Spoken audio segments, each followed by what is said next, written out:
So why do we get studio giggles? Yeah, taking it on from yesterday's episode about dead good advice on studio corpsing, laughing uncontrollably in the studio. It's particularly bad in a live radio or TV situation. And also it wastes time, doesn't it, in a podcast or a voiceover studio as well. Why do we get the studio giggles? Well, usually it's signs of nervousness. It could be a sign of panic.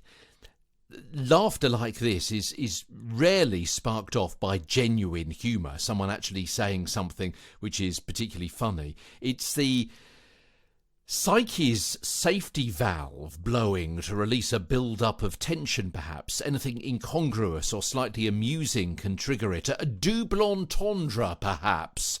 The audience doesn't always see the joke, especially when the laughter erupts through a series or a tragic news item, and that's often the worst bit, isn't it?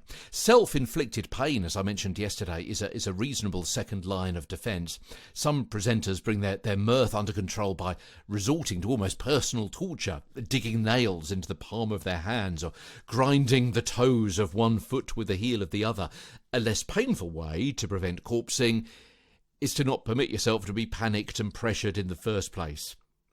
Don't worry too much about fluffing your lines when performing a voiceover, reading a script or ad-libbing. Some of the best people do it.